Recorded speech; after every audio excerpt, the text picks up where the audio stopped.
Okay, we're going to go through chapter 10. It's an introduction to chapter 11, and I'm hoping to get to verse 20 of chapter 11. And then we'll finish 11, and 12 is short, and then we'll be done next week. Yeah, that's I'm good. next. Okay, I was short. Okay, next year. Oh, Louis keeping the stash on the side. That's a good thing. Okay, so I want you to turn to Daniel chapter 10, and it's going to give us one of the best glimpses into a fierce warfare that's going on around us that we cannot see. And this call of this chapter is to be careful, to be mindful, to be aware. Okay, so let's read Daniel chapter 10, verse 1, and let's see how Daniel describes the vision. In Daniel 10:1. In the 3rd year of Cyrus, king of Persia, a revelation was given to Daniel. Its message was true, and it concerned a great war. The understanding of the message came to him in a vision. Okay? And when you first go through this and read this, you're kind of going, because he's going to see a man here in just a second. And you're thinking that's the vision. And it's not. This is an introduction to the vision, which chapter 11 covers the vision that he saw. Okay? So this is just an introduction to that. And so, what did he see? How does he describe the vision that we're going to look at here soon? A revelation. A revelation, okay. Conflict. One, a great conflict. And he also said, The message was true. it's true. Okay? Okay? Alright, let's read verses 2 and 3. At that time, I, Daniel, mourned for 3 weeks. I ate no choice food, no meat or wine touched my lips, and I used no lotions at all until the 3 weeks were over. On the 24th day of the first month, as I was standing on the bank of the great river, the Tigris, I looked up, and there before me was a man dressed in linen, with a belt of fine gold from Uphaz around his waist. Okay, let's stop there. So what was he doing? What was he doing after he had the vision? How did it impact him? Let me ask you that question. Sad. He mourned. Mourned. So, okay, and what else does it say? He was, Fasting. he'd been fasting for how long? For 3 weeks, okay? Then he says on the 24th day, he describes a place where he was, and then he sees someone, okay? And you started to read that, so let's read through 6 now, and let's just see the description of that, what he saw, of who he saw. And 4 through 6. And on the 24th day of the first month, while I was by the bank of the great river, that is the Tigris, I lifted my eyes and looked, and behold, there was a certain man dressed in linen, whose waist was girded up with a belt of pure gold of Apsos. His body also was like beryl. His face had the appearance of lightning.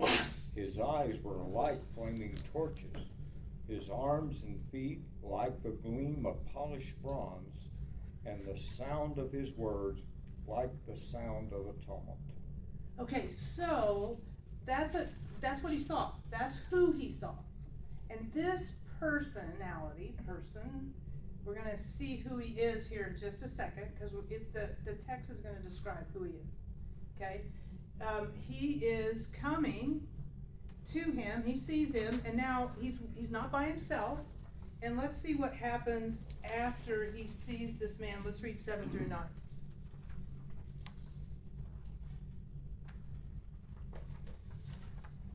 I, Daniel, was the only one who saw the vision.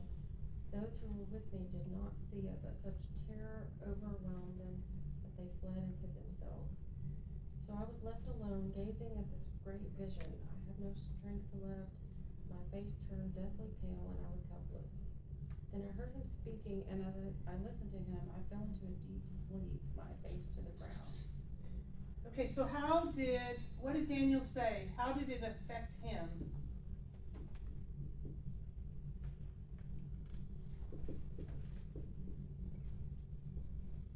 So I imagine, no strength, okay, and I imagine it's kinda like watching a movie. And he's watching it play out in front of him.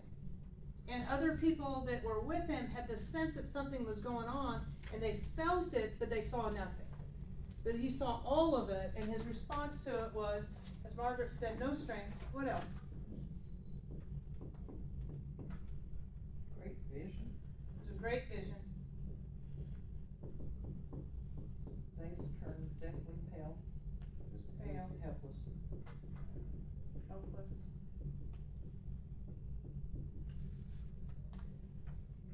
And then he just seemed to go to sleep, right? Yes. Is that what it says? Okay. Mhm. All right, so let's look at 10 through 12.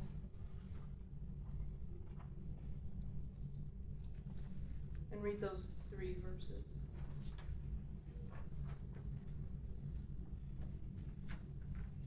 And behold, a hand touched me and set me trembling on my hands and knees.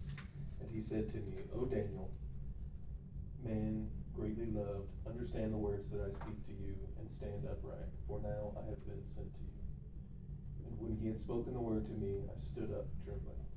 Then he said to me, Fear not, Daniel, for from the first day that you set your heart to understand and humbled yourself before your God, your words have been heard, and I have come because of your words. Okay, so he's gonna start to unroll some information for us here, okay? So first of all, we see, what does God think of Daniel? High esteem. Yep, man of high esteem.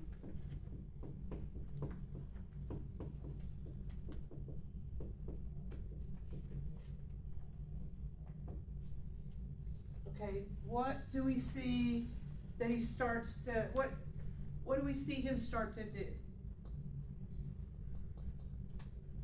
He stands up trembling. Okay, so he helps, the hand is the man that he saw, helping him up, he stands up trembling, and what does the man tell him? Do not be afraid. Yep, don't be afraid. And I can't help but think if people are afraid, well, I'm not saying that yet, sorry. Carry on. What else do we see? Don't be afraid. And he gives them a time. What is the time that he gives them? The first day that you see this.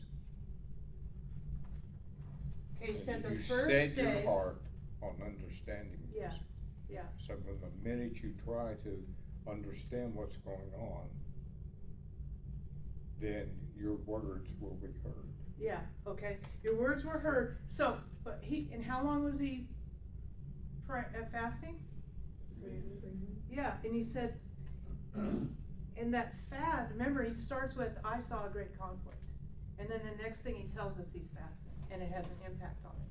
So there's a relationship between that fast and this great conflict that he saw, and his desire to understand, and he's telling him, what time period did he come to help Daniel to understand this vision that we're gonna see in chapter 11?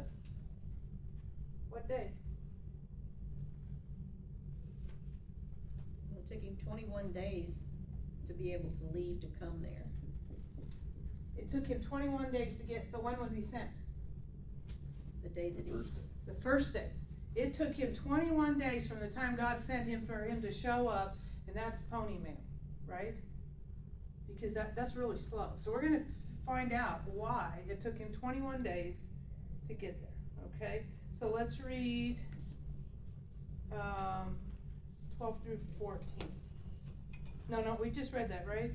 No, let's read 13 and 14. We read 12, but not, right? Did we read Yeah, 12? we read through 12. Okay, let's read 13 and 14. But the prince of the kingdom of Persia was withstanding me for 21 days. Then behold, Michael, one of the chief princes, came to help me, for I had been left there with the kings of Persia. Now I have come to give you an understanding of what will happen to your people in the latter days, for the vision pertains to the days yet future. Okay, let's unpack this. He says, took me 21 days to show up, right? And he says what, he gives us the answer for why it took him 21 days. What was it? He was detained with who? The king of Persia. Yours says king, anybody else got a different word? Kingdom of Persia. Prince. Prince. Prince, treaty prince. Okay, the prince of Persia. So the prince of Persia kept him from showing up. He also talks about somebody else. Who else does he talk about? Michael. Michael. And what does he call Michael? Chief prince. Chief prince. Okay, so this shall help us to understand who our man is. It should also help us to understand who this is, the prince of Persia. So we've got three identities we want to figure out. So if Michael is called the chief prince, who's Michael? Archangel? Yep, he is. And you can look at, let's turn over to 12:1 and look at what it says. And this is his role. What does 12:1 tell us about Michael? The great prince who protects your people. Okay, he stands guard over who? The sons of your people, Okay, who is that? Israelites. Yep, Israel. Michael is the chief prince, and who? So Michael is an angel. We read about Michael in Revelation chapter 12, who had a war in heaven, and that's the same Michael, and he stands guard over the nation of Israel. So he seems to be assigned to the nation of Israel. Okay, so And if he's, go ahead. One of the notes that I had in this whole Bible is it translates Michael means who is like God. Oh, interesting. Okay, thank you. Yeah, because anytime something ends in EL, it has, that's God. Elohim, yeah, good, that's a good catch, John. I was gonna give you a hard time for reading what the answers were. Reading all the notes. Okay, so, if we know Michael is a chief prince, then who is the prince of Persia?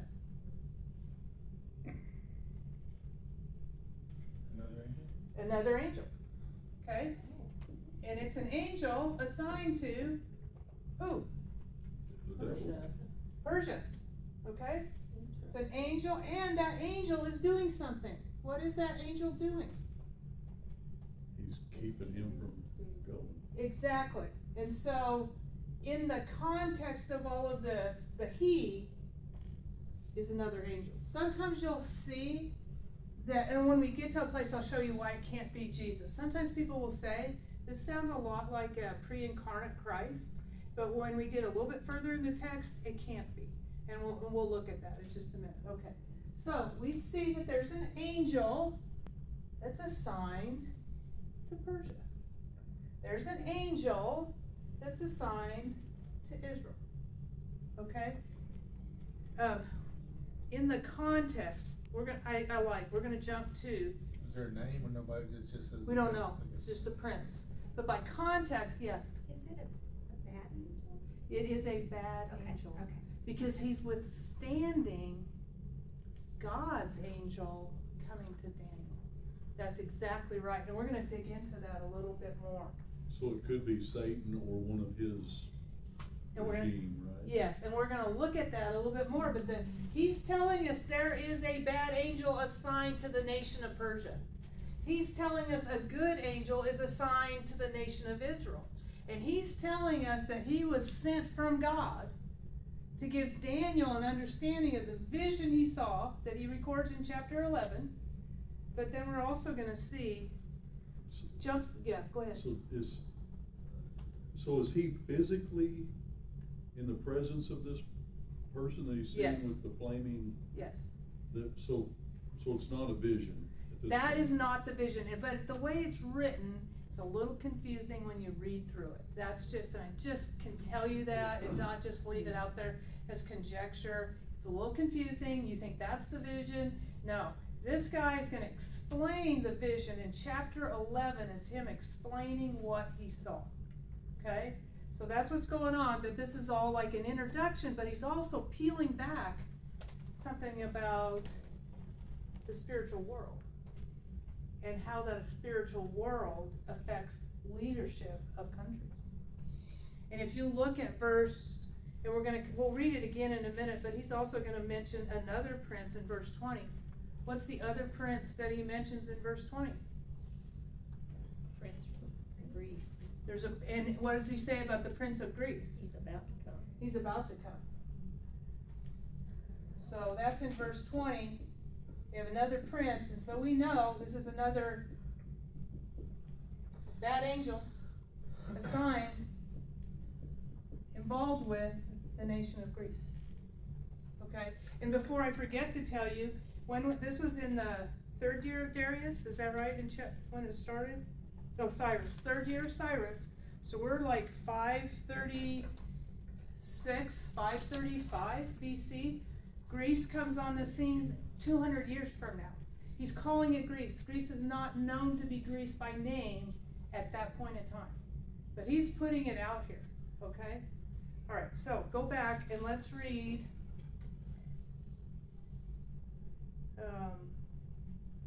We've done all that. Okay, 14, do 14 again, because that's an important verse. 10:14. Yes. Now I've come to you, now I have come to make you understand what will happen to your people in the latter days. For the vision refers to many days yet to come. Okay, so the vision is about who? Israel. The vision's about Israel. And he's also projecting with the choice of words that he uses. And what is he projecting? What will happen in the future? Well, Yeah, many days yet future, okay? So it's important to hang on to that. Okay, let's see how Daniel responds in 15 through 17. While he was saying this to me, I bowed with my face toward the ground and was speechless. Then one who looked like a man touched my lips, and I opened my mouth and began to speak. I said to the one standing before me, I am overcome with anguish because of the vision, my Lord, and I feel very weak. How can I, your servant, talk with you, my Lord? My strength is gone, and I can hardly breathe. Okay, so that he's still responding to the vision. We're going to start reading here in chapter 11.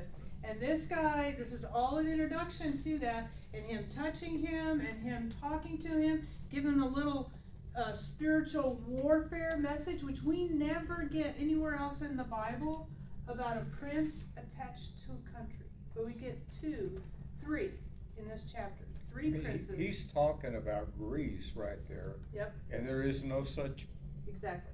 country as There's really. no I such mean, there's country. all these city-states. Exactly. Yeah. That's exactly right. I mean, it's gonna be 200 years before, Alexander Exactly right, John. comes around. That's what's so amazing about it, and it's true, okay? And that's why I think that, that's why God had him right at the beginning of every single chapter. When did he get these visions? Because he wanted us to know that we have a logical faith and a God who's in control of everything, and he can tell us exactly to the finest detail of what is gonna happen in the future, okay? All right, so let's look at 18 through 19. Again, the one who looked like a man touched me and gave me strength. Do not be afraid, you who are highly esteemed, he said. Peace, be strong now, peace, be strong. When he spoke to me, I was strengthened and said, Speak, my Lord, since you have given me strength. And so in this interchanged between the man dressed in linen. This is all the same person, that angel, that he's operating with, because he talked about being restrained by the Prince of Persia. Michael came and helped him. And so somewhere in the spiritual world, on his way from God to talk to Daniel, he ran into interference with the Prince of Persia. Okay? Alright, so, and what did the man give to Daniel? Strength. It fascinates me, you know, we have people that will talk about visions in heaven, and they have such a nonchalant kind of communication about some of those things, and he's in the presence of an angel, and he's overwhelmed by his presence, and also by the vision that God gave him. And that's Daniel doing that too. He's Yeah. had all kinds of visions, and Yes. it didn't bother him one bit. I mean, it bothered him like Yeah, emotionally, it did. but it didn't like physically make him weak, like drop to the floor, Like this one. like that one. That is true. Although he was very disturbed by the fourth beast in chapter 7, because he kept looking, and that phrase is key in chapter 7. 5 times he says, and I kept looking, and I kept looking, and I kept looking. He's looking at the fourth beast, and what is the horn called? The little yappy horn? The little Mouthy. mouthy horn. That's exactly it. Little mouthy for short. Okay, all right, so let's go ahead and we're gonna read 20 and 21, and we'll finish this introduction. We just looked at 20 a second ago, but let's finish the introduction. So he said, "Do you know why I have come to you? Soon I will turn flight against the Prince of Persia, and when I go, the Prince of Greece will come. But first I will tell you what is written in the book of truth. No one supports me against them except Michael, your prince." So again, he is in this spiritual realm. He doesn't call himself a prince, but he's being withheld by princes assigned to Greece and to Persia, and especially Persia. Maybe I probably spoke out of turn. He just mentions that Greece is coming, but Persia definitely withheld him. And which kingdom is in charge at this point in time? Persia is in charge while he gets this vision. So John. Go ahead. I'll interrupt after you finish.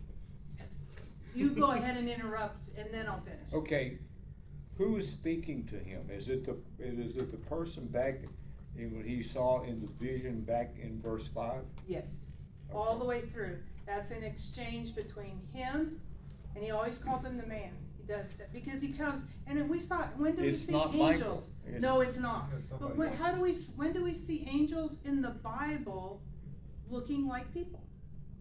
Well, you know, it's kind of interesting. You go back there in verse 5, and he says these things about this person in the vision. There's a certain man there dressed in linen. Now, linen is a very expensive cloth back in that day and stuff. And his waist was girded with a belt of pure gold. And then he goes on in verse 6 to describe him, but he doesn't say he is these things. He says they appear. Yeah. That's what he's seeing in the vision, Yeah. because that's how he describes it, just like his body was like beryl, Yeah. which is a big mineral of beryllium aluminum silicate that was very, very, and his eyes were like flaming torches. It's just that he was so astounded about what he was seeing. This is the only way he knew to describe it. That's right, and there are a few characteristics in there that sound like some of the descriptions of Jesus. Why can it not be Jesus? He hadn't been born yet. Okay, he wasn't born yet. Well, it doesn't matter though. Pre-incarnate. It's irrelevant. Kind of but why can it not be Jesus? Because Jesus would not have been held back by an Yeah. angel. Exactly. Repeat? Jesus would have been helped. Yeah, go ahead. Yeah, Jesus would not have been held back by an angel, because, well, Jesus, God. It wouldn't have taken him 21 days to come. No. And that's really true. So that makes us really, because there are some people think in Daniel 3 and I never addressed who is that person. Was it an angel? Was it Jesus? People think that that was a pre-incarnate Christ, and there are sometimes a pre-incarnate Christ shows up in the Bible. But because he was withheld or withstood, we know that can't be Jesus. It was another angel, and so we've got angels, good and bad, Waging war. waging war. Well, see, in verse 13, I interpreted that from the way this version reads. But the prince of the kingdom of Persia was withstanding me for 21 days. Then behold, Michael, one of the chief princes. So it tells me that whoever is there is a prince also. Right. But Michael's a chief priest. Exactly, and Prince. Mike helped him get on his mission. And he came to help me, Yes. for I had been left there Yes. with the kings of Persia. Yes, and so Michael came and helped him. He went on to his mission. Now he's with Daniel. He's there to tell Daniel exactly what he saw and what that means in chapter 11. Okay? So when the angel of Greece comes, will he replace the prince of Persia? Persia will be off the scene. Greece conquers Persia in history. So he's just referring that he's telling us there's So there's warfare even between the bad angels. no, we're not seeing that. Well, That's a good point. it's a good point, Dan. I can't dismiss that. That's a good point, and I don't have an answer Maybe for they're that. maybe the prince of Greece, or they come and he assumes power, but they're they're working together or something. But the prince of We don't know. who knows? It doesn't No, matter. it just but it's peels like, back and gives us a little bit of Right. information so that we understand that human governments have demonic and bad angel influences in their decision making. Surely no. They have that, I mean. Okay, that was her unspoken request. We can take it off the list. So I have a question Yeah. going You've along, been put on the FBI's most wanted list. along that train of thought. Yeah. Are there not, even though it's run by that prince, that's what it's talking about, is there not still good angels who are fighting? Even though the prince is ruling, they're still fighting that territory, so if Greece were to come in, I they think- dominate that, and then they take it over, is that not? I think I think we are getting, and we're gonna get some more information from Paul here in just a minute that will help shed some light on this, but we're not given a lot of information. But he is telling us that this is a spiritual warfare that is going on, and there's actually an evil angel attached to these nations who are going to be conquering Israel as a nation and occupying them or their land, okay? Let's turn to, I wanna turn to, okay, let me ask you this question. We're not gonna look it up, but it is interesting. No, we are. We're gonna read 6 verses. Okay, he's gonna return and fight the Prince of Persia. He fought to get there. He's going to explain what he saw, but he's gonna return and fight against the Prince of Persia. Interesting. Let's see if we get a hint of maybe what this was. Ezra 6, let's look at 1 through 6.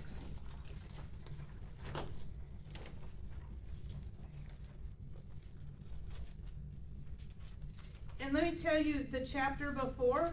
What happened is they're in Israel, they're rebuilding the temple, and they're having some discrepancy about how it's gonna be paid for and if they should be rebuilding the temple, so they send a message back to the king and say, hey, we want a clarification from you on this, okay? So if you turn to Ezra 6, let's just read 6 verses. And who's king? Darius is king, okay? And then just read.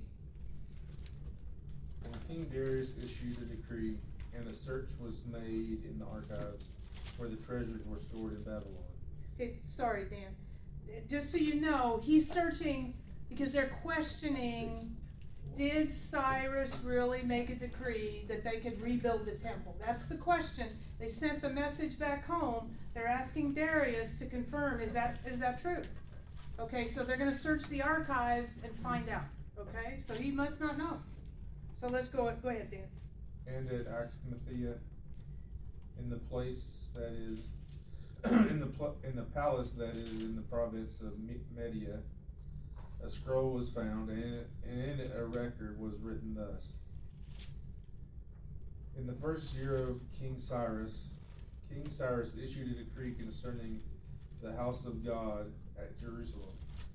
Let the house be rebuilt, the place where they offered sacrifices, and let the foundations of it be firmly laid, its height 60 cubits, and its width 60 cubits, with 3 rows of heavy stones, and 1 row of new timber.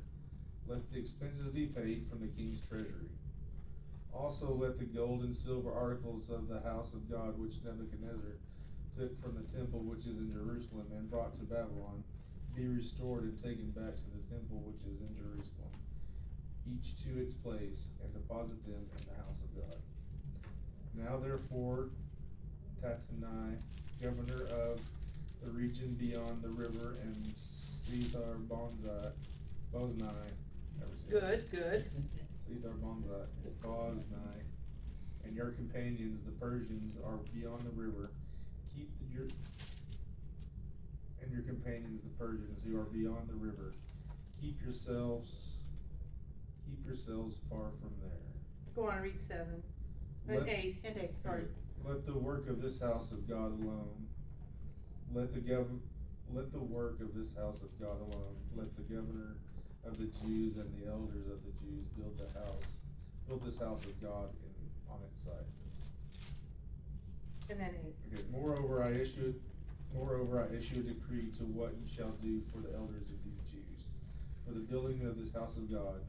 Let the cost be paid at the king's expense from the taxes on the region beyond the river. This is to be given immediately to these men, so that they are not hindered. And whatever they need, it goes on the list. Okay, so here, so he looks and he goes, did Cyrus say this? That's really what it comes down to. Did Cyrus make this decree? Not only do they find out that Cyrus made this decree, he said, we're gonna pay for it. Yep. Sounds like And the you can US have whatever government, you but want. anyway. Okay, so we're gonna pay for it. Isn't that crazy? They had no money. They had no resources. They went home, their whole home was destroyed, and Cyrus says, I'm gonna let you go home. I'm gonna pay for it. That's what's crazy. And along those lines, we read this very early on in this study, and this is in Isaiah 45, 175 years before Cyrus was born, and he talks about him, and he said, the Lord to Cyrus, his anointed, whom I have taken by the right hand to subdue nations before him. And he goes on to say, I will give you the treasures of darkness and hidden wealth of secret order. And the Lord God of Israel calls you by your name for the sake of my servant Jacob. 175 years before Cyrus was born, Isaiah writes that he is going to bless the nation of Israel. And here, in this situation, he finds the next king confirms, yes, we're going to do that. We're going to pay for everything. And don't hinder them from their construction. They were hindered a lot in the reconstruction of the temple, which is why in Nehemiah they went. The city and the walls had to be rebuilt because they needed some sort of protection to rebuild the temple. Okay. Now, all that being said, think about a prince assigned to the nation of Israel, the chief prince. Think about a prince signed to Persia, and think about that event. Any ideas? The event of rebuilding a temple, or? That Cyrus did that. Yep. And then Darius turns around and confirms it, and they're in a coalition, the Medes and the Persians. Think about that event. Who withstood the angel from coming to Daniel? It was the Prince of Persia. Now I'm going back, and I'm going to help. I'm going to fight. What does he say in 20? Do you understand why I came to you? But I shall now return to fight against the Prince of Persia. Wow. So I'm going forth. We see these influences on government. And we are finding that Cyrus was chosen by God to let him go home, And Darius is gonna confirm that and still pay for it. What spiritually is going on to Well, I influence mean, those decisions? Wouldn't that be Michael, going back and winning And helping him. to get to that point? Yeah, who stood with me? Michael. That's a So pretty, get the temple rebuilt, start rebuilding. yeah, it's a Israel. pretty fascinating picture that we don't get anywhere else in the Bible. Don't wanna read too much into it, but that's what he tells him. But it gives you a glimpse of what, when they say, spiritual battles, Yes, is an actual fight. yes. So turn with me to, let's go to Ephesians 6:12. We're gonna just look at a couple of verses here, and then we do have to go on, cause you are listening so slow, and we have a lot to cover. So turn with me to Ephesians 6:12. And Paul's gonna give us some more insight into the spiritual battle. What does he tell us? For our struggle is not against flesh and blood, but against the rulers, against the powers, against the world forces of this darkness, against the spiritual forces of wickedness in the heavenly places. Okay, first of all, he wants us to understand something while we're living here. And what does he want us to understand? We get distracted by people, and that's not what our issue is. It's evil. Yes. That's everybody's susceptible to evil. Yes. It's not a people problem, it's an evil problem. Maybe I'm the only one in the room that has trouble with that. It is you. It is me, thank you. It's hard putting up with I you know, sometimes. it is hard. So he's telling us, it's not, like Donnie said, it's not a people thing. It's not a people thing. There is something spiritually, and that spiritual influence may affect what people do. And he's telling us, he's also describing for us. Which is why it's so critical that he's telling us to constantly to love and forgive, because it pulls us away from that influence. That's profound. I mean, it's just Yes. that's why he's constantly digging at us. Guys, your focus is on the wrong place. Look to me. Yes, and to understand And that you have a there's sin issue too. Yes, yep, Look to me. yep, and that there's spiritual influences going on, okay, and he's gonna get into more detail here as we unpack this. What else is he gonna tell us? It's not against our flesh and blood, it's not people, that's not our struggle, it's, our struggle is against what? He defines that for us. What is our struggle against? So this is what, What is it? Okay, rulers. Okay, this is where, I think Donnie, you might have talked about, this is actually describing various levels. So, bad angels, demons, we're getting that, and Satan himself, we're understanding this is that there's a hierarchy of control. Okay?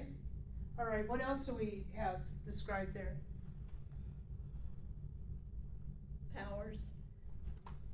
So what he's saying by that is these bad actors, spiritual bad actors, not only have the ability to make up things, but they can carry it out. Okay, so that's what he's describing for us. And what else is he telling us? World forces of darkness. Yes. World forces of darkness. World forces of darkness. What is he describing?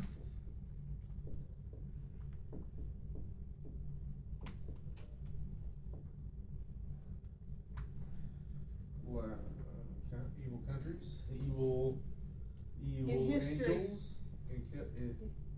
Yep, it's exactly what he's doing. In history, he's describing that, and that's going on around us today. Okay? Let me read you. This is Wayne Barber, a pastor. He's described it this way. I thought this was helpful. Our enemy is not people. They are not our true enemy. In the real world, I see people, not the enemy. We have the flesh, the world, and the unseen enemy we are wrestling with. And that word for struggle is hand-to-hand combat. So it's very personal and it's very close, okay? He is the mastermind of the darkness and deception around us. Paul uses the word rulers, so we know it isn't just Satan. It's all of the evil demonic forces. In the realm of darkness, Satan has demons and angels, and they're creative at starting evil and have the ability and might to carry it out. Paul uses the phrase world forces to give us the picture that Satan and his demons completely surround the world with darkness and evil. That is why Jesus is called the light of the world, and he pierced the darkness. And why believers are called sons of light and sons of the day.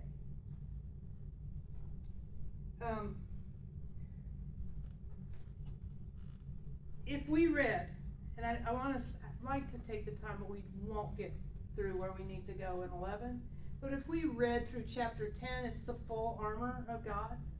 And he basically Paul's explaining that God has given us clothing, spiritual clothing to wear and to live in and to carry out our lives in. And so I would encourage you to go back as a reminder to read that. But then I just want to turn. Which one was the spiritual clothing one? Ephesians 6, 10 through 18. But I would like to go to Galatians 5, 22 through 25, and I'd like to read that. And it's going to sound familiar if you've been going to church. Yep. John's gonna talk.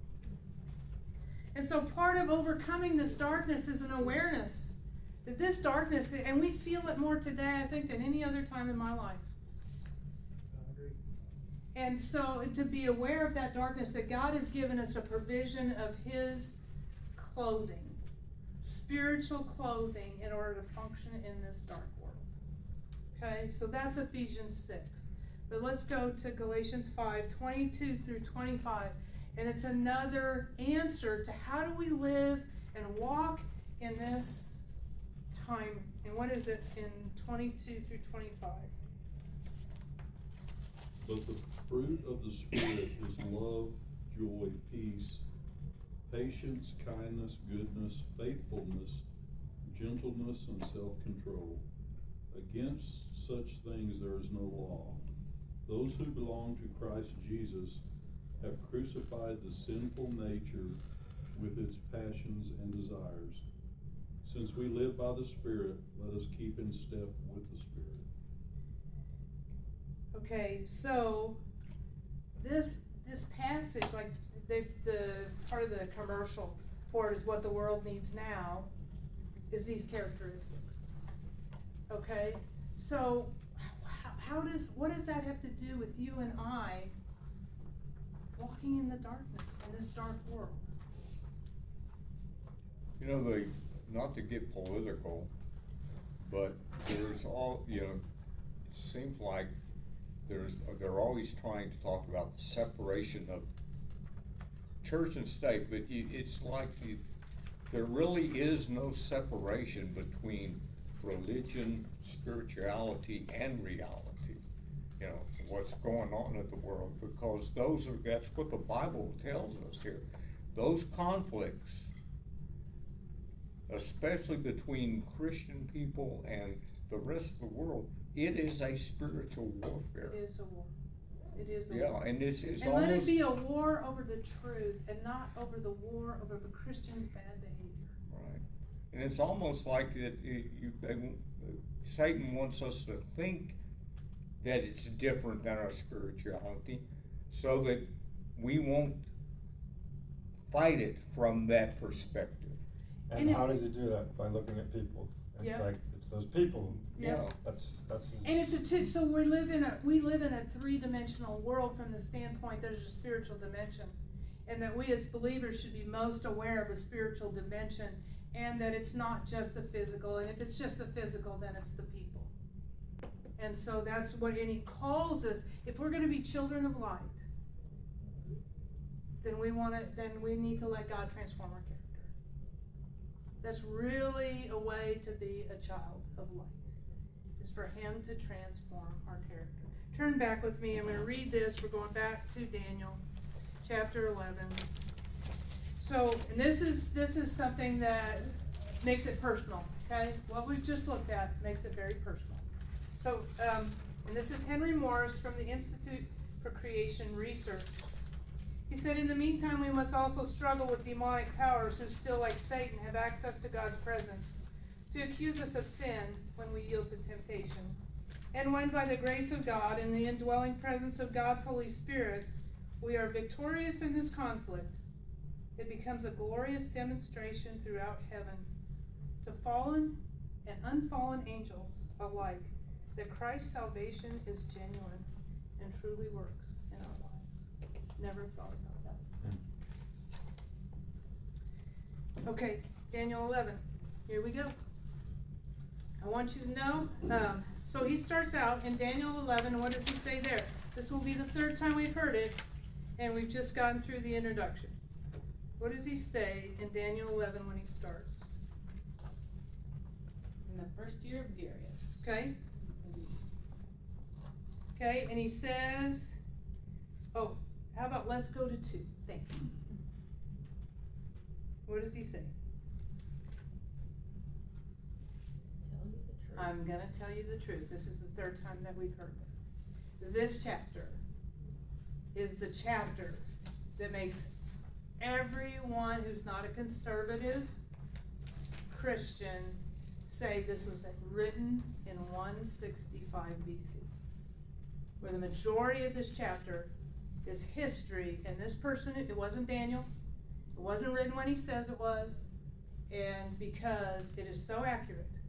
There are 135 fulfilled prophecies in 35 verses, to the minutest detail. And we're going to look at some of them. We obviously don't have time unless you want to be here till tomorrow. Let's do it. I don't have that detail, all of that detail. So we're just gonna work our way through it. Probably have not, I've gone ahead and given you, and I will, this on paper, but we'll talk our way through it. We're gonna read it, the names are on there, and the years are on there. And again, this is 533 BC. And he's gonna be talking about history in this chapter up to 165 BC and beyond. Okay? So that's what we're looking at. I know it doesn't matter, but is this Daniel speaking, or is No, it this is not. the man? It's the Remember, man. remember the man, yes, and it is confusing. I just wanna make sure it It is the man. Now he's gonna talk to him, he's gonna say, this is what you saw.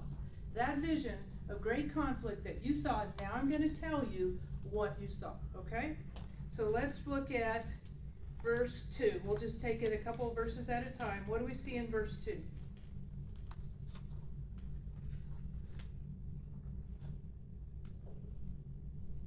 Which one? Daniel again? Yes. Now then I tell you the truth, 3 more kings will arise in Persia, and then a 4th, who will be far richer than all the others. When he has gained power by his wealth, he will stir up everyone against the kingdom of Greece. And remember, you said Greece again. Greece is not a country at this point in time, okay? So I have listed those 3 kings that he mentions. These are the 3 prominent kings that arose in their history. And then he mentions that a 4th king, right? It becomes more powerful than one. Yes, and that is Xerxes. He becomes, and he is also, what about him? What about Xerxes? What will be true of him from the text? Stir up everyone against the kingdom of Greece. Okay, and he will have far more riches than all of them, and he was the wealthiest. Xerxes was the wealthiest, and he had the largest army in the ancient world at that point in time. So when it says here, he'll stir up everyone, so is he the little mouthy horn? He's not the little mouthy horn. He's not? No, he's not the little mouthy horn, But it says, remember we saw the ram and the goat in chapter 8 going after each other? So, and the ram was there, and then the ram butted in all these directions. It came from one direction, it butted in the other, so it's trying to get to Greece, okay? At some point in time, okay? So that's what we're seeing, and so Artaxerxes was that wealthiest and had the largest army. Okay, so let's look at verse 4. Let's read verse 4. And I'm going to tell you 4 through 20 are going to be all about the nation of Greece over a 200-year time period. Okay, so that's what we're looking at. And we have the benefit of history, and we can go back and read, and you think those soap operas came up with their storylines from someplace else, but some of it came from this chapter in the Bible. Okay? 11:4. Yeah, let's read 4. After he has appeared, his kingdom will be broken up and parceled out toward the four winds of heaven. It will not go to his descendants, nor will it have the power to be exercised, because the empire will be uprooted and given to others. Okay, we should have started with 3. That's my bad, Ed. So go back and pick up 3. And what does verse 3 say? Then a mighty king will appear, who will rule with great power and do as he pleases. After he has appeared, his kingdom will be broken up, parceled out toward the four winds of heaven. It will not go to his descendants, nor will it have the power to be exercised, because his empire will be uprooted and given to others. Okay, so the first king, the mightiest king in the nation of Greece was Alexander the Great. Okay, and he died at the age of 32. His known heirs, 3 of them were killed, and 4 generals divided his kingdom. Remember, we saw the 4 heads on the leopard in chapter 7, which represented Greece, and we saw horns on the goat. Okay, so let's look at, so his kingdom eventually was divided by 4 generals. And you have those names. The 2 that we're concerned about are Ptolemy and Seleucus. Okay? If I said that, Lysimachus and Cassander, they also took territory. It shows the territory, so they divided up the country in these 4. But why would we be concerned about the Ptolemies and the Seleucus?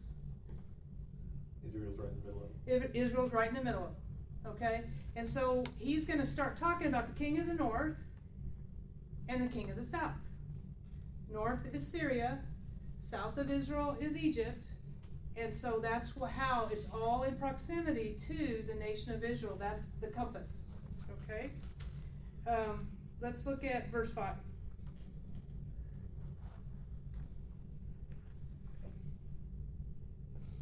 Then the king of the south shall be strong, but one of his princes shall be stronger than he, and shall rule, and his authority shall be a great authority.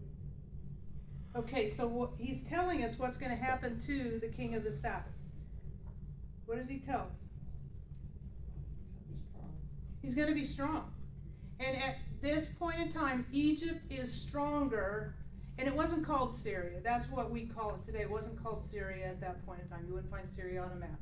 But for ease of verbiage, I just put Syria, okay? So that the Egypt, or the king of the south, is stronger than the king of the north. And yet, what's going to happen?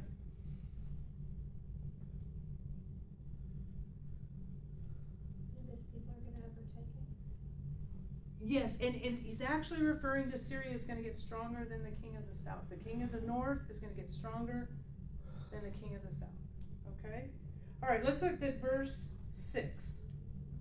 What will happen after some years? Become allies. Okay, let's just take that like a phrase at a time, okay? So what is the first phrase? I'm making an alliance. Okay, and you know what that alliance was? Marriage. Very common in history to intermarry between people so that you behave yourself.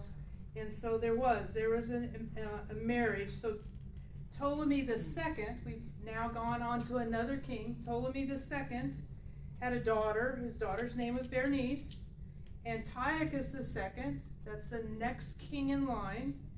He divorces his wife. He's married to, his wife is Laodice, I don't know how to pronounce that. And he divorces his wife and he marries Bernice, which is the daughter of the king of Egypt. Okay? And that's not enough yet. Okay, so and it says, and the daughter, what? Somebody go on and read the next phrase. The daughter of the king of the south will go to the king of the north to make an alliance, but she will not retain her power, and he and his power will not last. Okay, so we're getting a sense of what's going to happen. They don't last long. Yeah, okay. So what happens is Ptolemy the second dies. It's his daughter that married Antiochus the second, okay? He dies, so now he's not a threat anymore. So Antiochus the second is going to divorce Bernice, who he married, and remarry his wife. Okay? So that's what happened in history. Let's read the rest of that verse. She'll not, or you maybe read that, Ryan. In those days, she will be handed over together with her royal escort and her father and the one who supported her. So the one who supported her was her dad. He dies. So then, again, the king divorces Bernice and remarries his wife again, Laodice, okay? But what happens?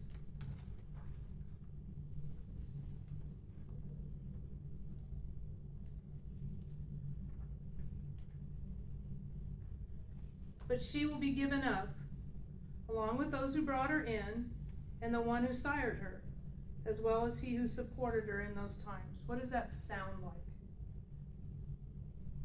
It's harder to decipher. Which verse was that? Verse 6.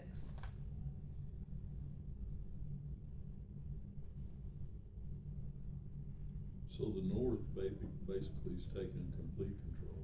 Well, and this is all talking about that marriage and that relationship. Remember, it's talking about an The only alliance. reason he got married to her is because he didn't want Ptolemy to go up there and destroy him, and once he was dead, he's like, He divorces her, yep. remarries his wife, and then guess what his wife does? The one who sired her, or the one who's brought her in. Murders both of them. Exactly. She murders both of them. Okay, but that story, yeah, that's not over yet. What's the old Wait, saying who- about? who The- murdered the They're not first- getting the Iron Throne, that's for sure. You thought I was Laodice joking about the soap murdered- opera thing. Murders Bernice and her former, now. And her husband, they again, divorced husband. her, yeah.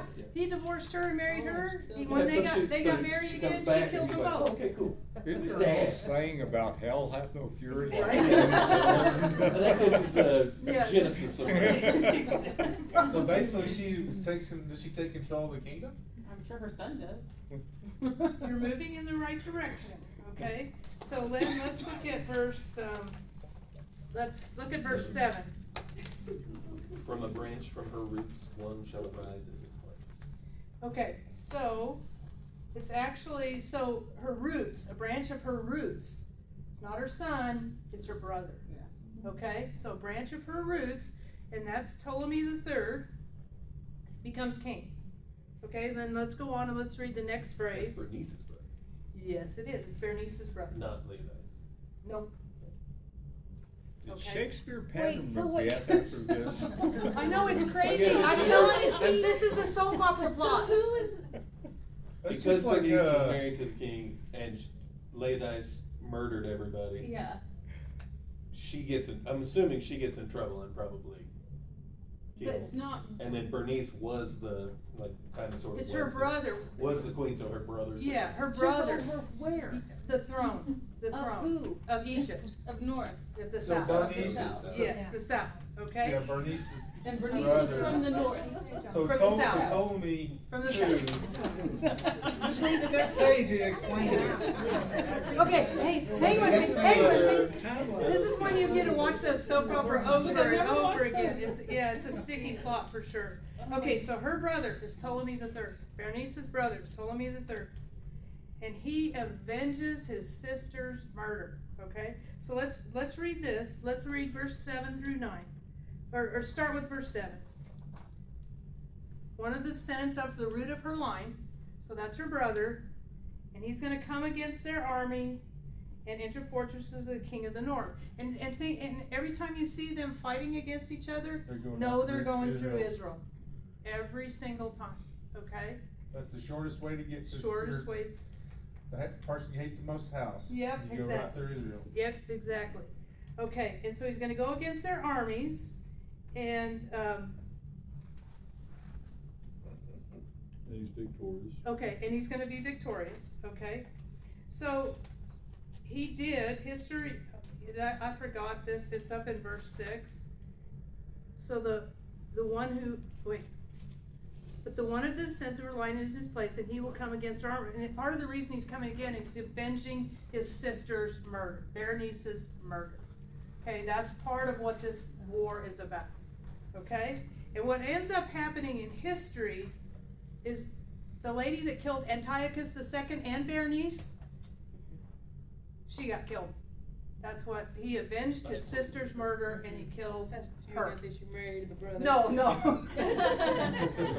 But that was, that's at the heart. So. But that's at the heart of this war, is avenging the murder. Okay, so let's read 8, 8 and 9. And will also seize their gods, their metal images, and their valuable articles of silver and gold, and carry them off to Egypt. For some years he will leave the king of the north alone. Then the king of the north will invade the realm of the king of the south, but will retreat to his own country. Okay, so when this spoil that he took back home was worth $160 million in that time frame. So it was a tremendous amount of money, and it's recorded in history, elements of what they took and took back home. Okay, so That's just what they counted. yes, that's right. Oh, you know. So Seleucus II engages Ptolemy III in battle and is defeated. Okay, so the king of the north engages the king of the south in battle and he's defeated. And remember, Daniel is watching all of this happen and how it was portrayed, that he could watch it and somehow know that they're going through Israel every time they fight each other and all of the things that are happening, but it's gonna get worse as we go along, okay? So let's look at verses 10. Let's just read verse 10. What do we see in verse 10? The first phrase, what does it say? His sons shall wage war. Okay, and whose sons? That would be Seleucus. King of the north. King of the north, king of the south. No, king of the north. Well, maybe this king of the south, but he will retreat to his own country. His sons will prepare. I'm nothing. Seleucus had 2 sons. It's the You're king of right, the north Seleucus, son. yes it is, you're right. You here. I'm reading your notes. Yeah, I know. So if I get confused, then. But it is true, Seleucus II had 2 sons, Seleucus III and Antiochus III the Great.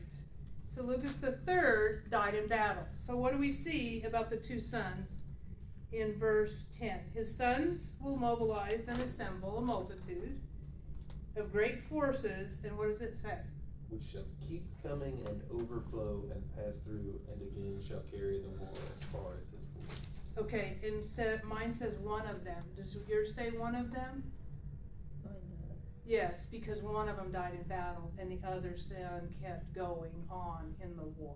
It's like the Hatfields and McCoys. Kind Yeah. of. It's really true. You killed my pa, now I'm gonna kill your pa.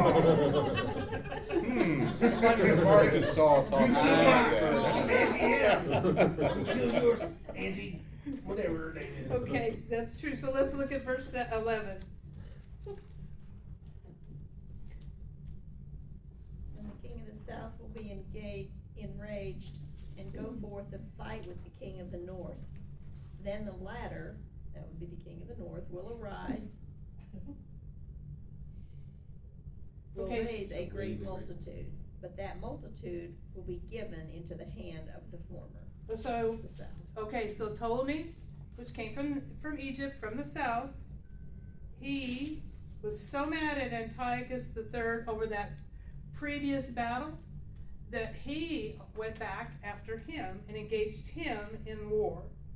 And he ended up, Antiochus III was defeated, he lost his entire army, it was almost captured, and it's at this point that Israel actually changes hands and is not in control, is in control of the south. Okay? And it says he won't prevail, so what does that happen? What does that mean by he won't prevail? Ptolemy the fourth. He does. He dies. Exactly. Okay? So now let's look at 13 and just read that first couple of phrases there. What does it say? The king of the north will again raise a greater multitude than the former. Who's the king of the north? Antiochus the third. He got defeated, wiped out, but after a while he's gonna come back, he's gonna raise another army. Okay, and let's see what he does. Makes a bigger army than last time. Yep, okay. And what does he do? At 14.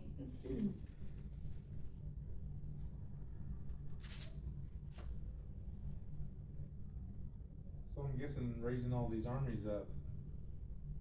His own people start to rebel against him.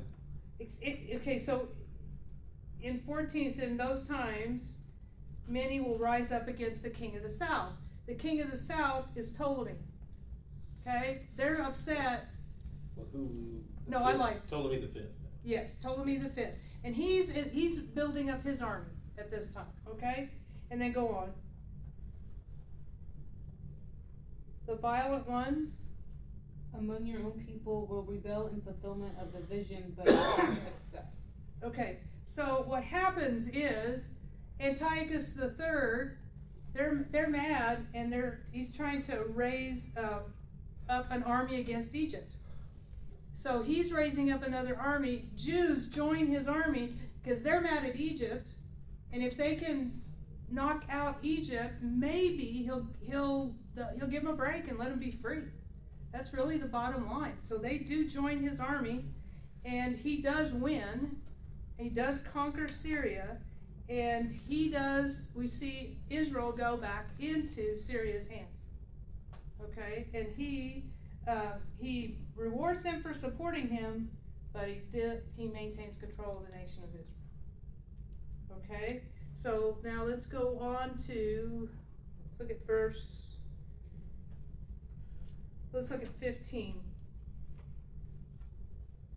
What will happen next?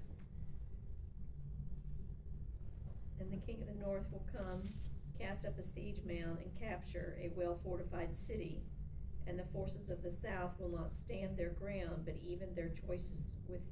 even their choicest troops, for there will be no strength to make a stand.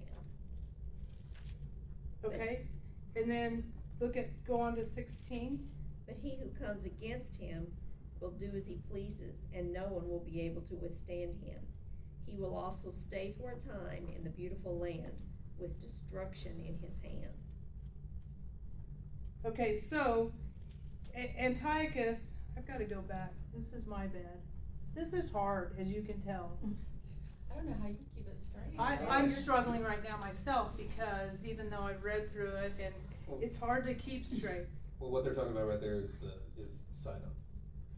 And I'm not even seeing that on my paper. That's what I Egypt was is looking at. starved into surrender. Oh, yeah. Where is that? That's the siege order. Oh, there you go. Okay. All right. There you go. So there's that. Sidon, a fortified city. Yes, Sidon They is the put it under fortified siege, city. Starved everybody out. Yes, that's what happened, and they surrendered, and that's when he gave the Jews the reward for joining. Antiochus III gave the Jews rewards for joining the army, but maintain control of their country. Okay, he feels the growth. So let's look at after the well-fortified city. What do we see in verse?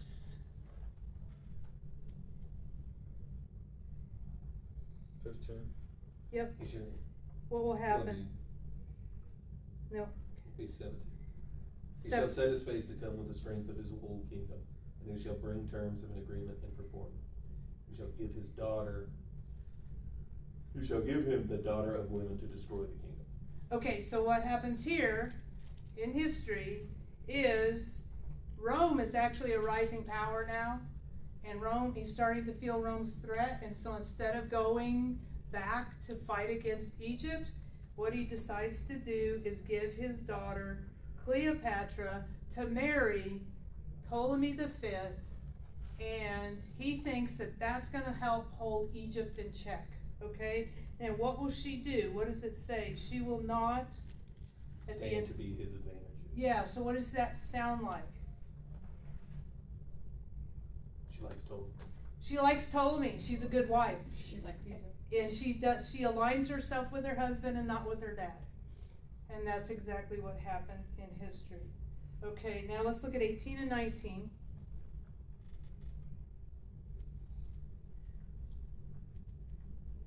Then he will turn his attention to the coastlands and will take many of them.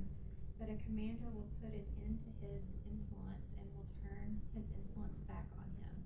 After this, he will turn back toward the fortresses of his own country, but will stumble and fall to be seen no more. Okay, so Antiochus III starts to go after Greece in history, and Rome's a rising power, and the commander is Scipio, who fought against Antiochus III, and he withdraws, and after his defeat, he plunders the temple of Jupiter in his own country, and his own people kill him.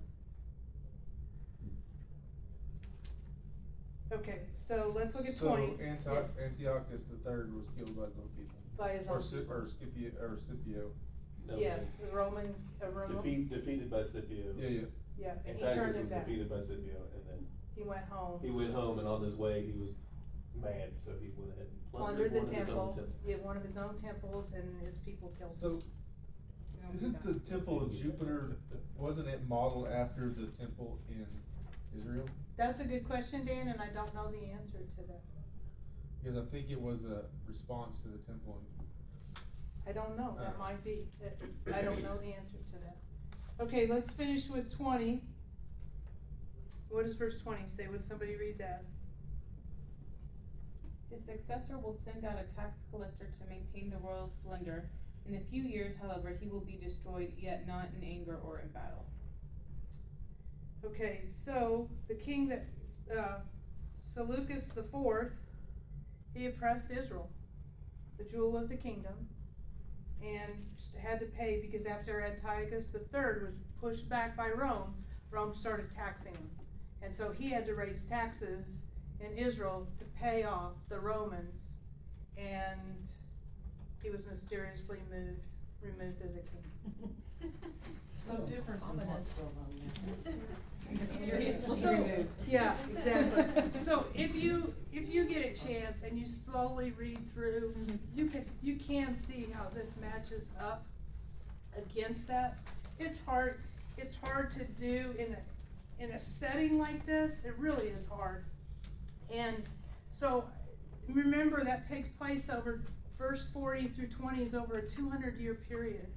And he's writing all these prophecies down. We've got 15 more verses that are gonna be part of this, and then we've got 10 more after that, and then we got chapter 12. So thank you for hanging in here with me.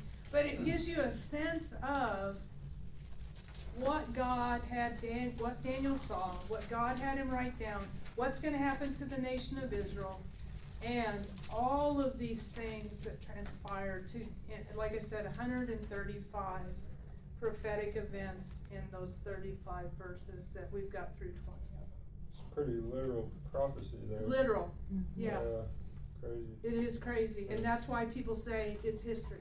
Yeah. It was written in history. There's no way. It's history that we use names. True. Said king of the north, king of the south.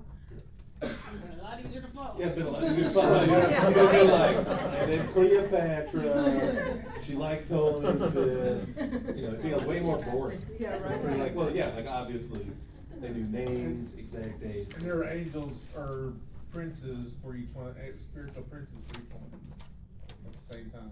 There, yes, and I Either think it's, causing it or influencing it. and chapter 10 really wants us to understand that this is not just people operating and people making decisions, but there's a demonic influence on the decisions and choices, and that it has an impact on the nation of Israel. And so what's a demonic influence? Go back and look at what the fruits of the spirits are, spirit is, and what it's not. And then to discern the spirit. Because right underneath that, it tells you what the fruits of the flesh are. Yeah. That's So, true. so like you read the spiritual fruits, and then you're the results of the flesh below it and what they are. So That's true. This is more overwhelming than I think doing a Revelation when we were doing Revelation, and I'll never forget, that will be one of my favorite moments, cause Louis goes, not tonight, but when we did Revelation. No, She I'm just- starting to understand why he fasted, cause I would've been like, Right? It's a like, little. I can't even think about eating if I'm trying to understand all of this. I can, oh yeah, you can only focus on one thing at a time. Right, right? Those men cannot multitask, right? Would somebody like to close with prayer?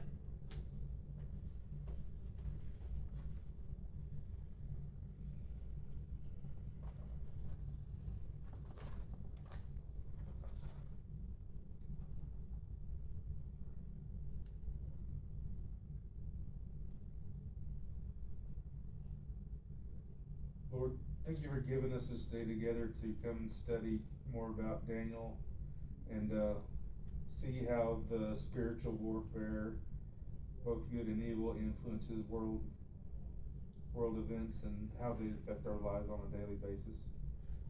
Please be with all of us this week as we have a safe Memorial Day weekend. Be with all the prayer requests that we had today.